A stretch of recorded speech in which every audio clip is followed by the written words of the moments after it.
What's happening in the world? Today's May 2nd, 2022. My name is Reagan, the Doom Wizard, and here are your past week's headlines. We began our week with French President Macron winning a second term, and the U.S. economy shrank by 1.4%. Beijing is forcing its residents into 3 stages of COVID testing, and Elon Musk will buy Twitter for $44 billion. Kane Tanaka, the oldest person alive, dies at 119, and an alarming percentage of officers were killed in 2021, which were ambushed. So basically, we're just going to fight Russia with a proxy war now with Ukraine. And Nancy Pelosi says we stand with Ukraine. Trump has held at contempt of court and has to pay $10,000 a day until he complies. And Hailey Bieber has an emergency heart surgery. 8.3 million people fled the war in Ukraine, the largest migration in Europe since World War II. And steady demand for durable goods is up. Good job, consumer, making the elites richer. Alphabet and Microsoft reported earnings. And COVID-19 has prevented 2.7 million children from receiving other vaccinations for polio and an array of diseases. It erased 30 years of progress. But the real reason has to do with the type of vaccine used in many parts of the world, primarily in low and middle income countries, while the United States and other Western countries inject an inactivated virus that poses no risk of spreading are now polio-free. Other countries rely on oral vaccines because it's cheap and easy to administer, and 2 or 3 doses does confer lifelong immunity. But it's made with living, weakened virus, and that poses a problem. Beijing will start testing more than 20 million people for COVID, and Harvard announces a $100 million study for its ties to slavery. Fauci says the U.S. is out of the pandemic phase. Can we get a hoorah? Okay. Russia warns the threat of World War III is real if we keep supplying U.S. weapons. And in Arkansas, where I live currently, data revealed 20% of people have a diagnosed mental illness, while 13% with a mental illness were not able to receive care, and 11% of those with a mental illness do not have insurance. Meanwhile, we turned away billions of dollars of rental assistance back to the government, but we're not going to use any of that money to address the mental health crisis because we have just superb management of citizens in our states. Fears mount inside the White House that Manchin won't agree to any deal at all. Apparently not.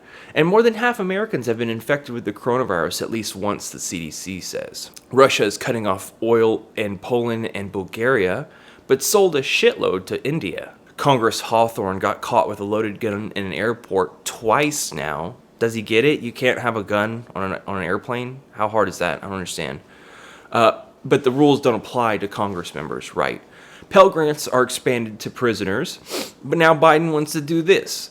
But now Biden wants to do that. The Stanley Cup winners, Olympic medalists, make a pond hockey skate to raise climate change awareness. Sounds fun. And U.S. climate envoy John Kerry warned Wednesday that the world leaders will blow through a climate change threshold unless they dramatically accelerate the transition to clean energy. Quote, let me be absolutely clear. We're heading towards well over 2 degrees right now, 2.7 or something like that, Kerry said, speaking at a Foreign Policy magazine's climate summit.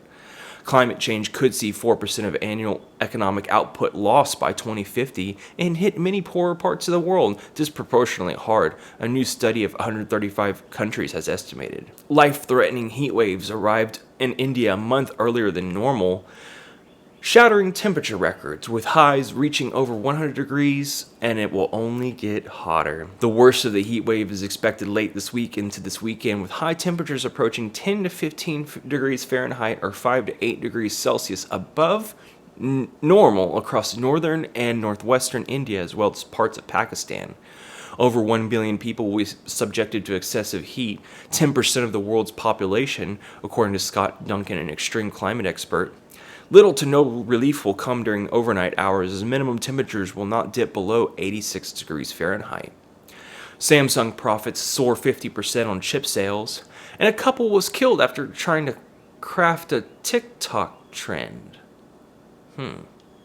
Back in America, a driver of a fatal Lamborghini crash has to pay $18 million. And we got the Avatar 2 trailer. I didn't even watch it yet. Olivia Wilde got served papers from her ex, Jason Sudeikis, in front of thousands for a movie she was promoting that she directed. Wow, look at the cross around her neck. She's so righteous. She had to leave her kids and her husband because it just didn't feel right. And God and stuff, right? God. All about me. I'm directing a movie. I'm special. And now she's hooked up with Harry Styles, which is 10 years younger than her. Honestly, fuck Christians, all of them. Russia is getting hacked at an unprecedented scale, and the largest wildfire in Alaska in April is burning. Biden asked to approve $33 billion for 5 months of help in Ukraine. Emergency funding, $20 billion in more military assistance? So basically, we're just gonna fight their war? I'm struggling to pay rent, okay? ExxonMobil got subpoenaed in California for a plastic problem, and that recycling would help things, but really it wouldn't. Plastic is in our water, our food, air, and our bodies. It's everywhere, and possibly decreasing fertility, which isn't a bad thing. Typhoons in the Pacific are bringing more rain. Duh. A study found that predicting dog behaviors based on their breed is essentially useless. So get any sweet dog. Dogs are cool. Lake Mead plummets to unprecedented low, exposing original 1971 water intake valve. This is a crisis. This is unprecedented, said Adele Hagakal, general manager of the Metropolitan Water District of Southern California. Quote, "We have never done anything like this before, and because we haven't seen a situation happen like this before, we don't have enough water to meet normal demands for 6 million people that are living in the state water project dependent areas." Quote, "We're kind of in uncharted territory socially and economically." The assistant professor of geography at Dartmouth College, co-lead of NOAA's Drought Task Force. Sounds like they're pretty screwed. American journalist in Kyiv was killed after 5 rockets targeted a weapons depot while Antonio Guterres, the UN Secretary General, was there. Biden met with Mexican president on a Zoom call to discuss upcoming summit of the Americas and talk about migration. Probably fell asleep. NPR found most parents are pleased with their children's education. 88% said the teachers did their best they could during the pandemic. And firefighters continue to fight wildfires in New Mexico. The premier of British Virgin Islands was arrested for letting in drugs for bribes. And climate change will drive animals to cooler areas where encounters with other species will increase the risk of new viruses emerging. Something like 4,000 new viruses between mammals by 2070. Because we'll make it to 2070. 10 red states, led by Louisiana, completely fucking evil, asked the Supreme Court on Thursday to block the Biden administration's rule for figuring out costs of greenhouse gas pollution when the government makes decisions affecting the environment. January 2021, the White House executive directs Integrity working with the group to generate estimates for the societal costs of increased carbon emissions, methane, and nitrous oxide. The estimates are to be used to figure out monetary value of the changes in such emissions resulting from government actions. Yes, because we're going to evaluate the emissions from our own. The government's going to evaluate its own emissions and pay who? Pay what? Dude, we're so fucking lost. We're such a fucking lost cause. Aliens are laughing at us. And then to top it off, listen to this piece of shit say that the world is going to be blown to pieces, even though he literally rolled back all the protections for our environment in the future. And I say this, our country's in trouble. Something has to happen. And if it doesn't happen, and if we don't have smart leadership, you're going to end up with no world. The world is going to be blown to pieces. We have stupid people now running our country. The world is going to be blown to pieces. There's a few nice humans. There's a few nice people on this planet. But mostly we're a piece of shit. Kim Jong-un threatens a nuclear strike, and Russia is advancing on 3 fronts. Trump isn't handing over documents that he's required, so that he has to pay $10,000 a day in penalty. And Redfin perpetuated redlining and just overall acted shady and corrupt, so a bunch of home alliances sued and they gotta pay $4 million now. Whoop-de-doo.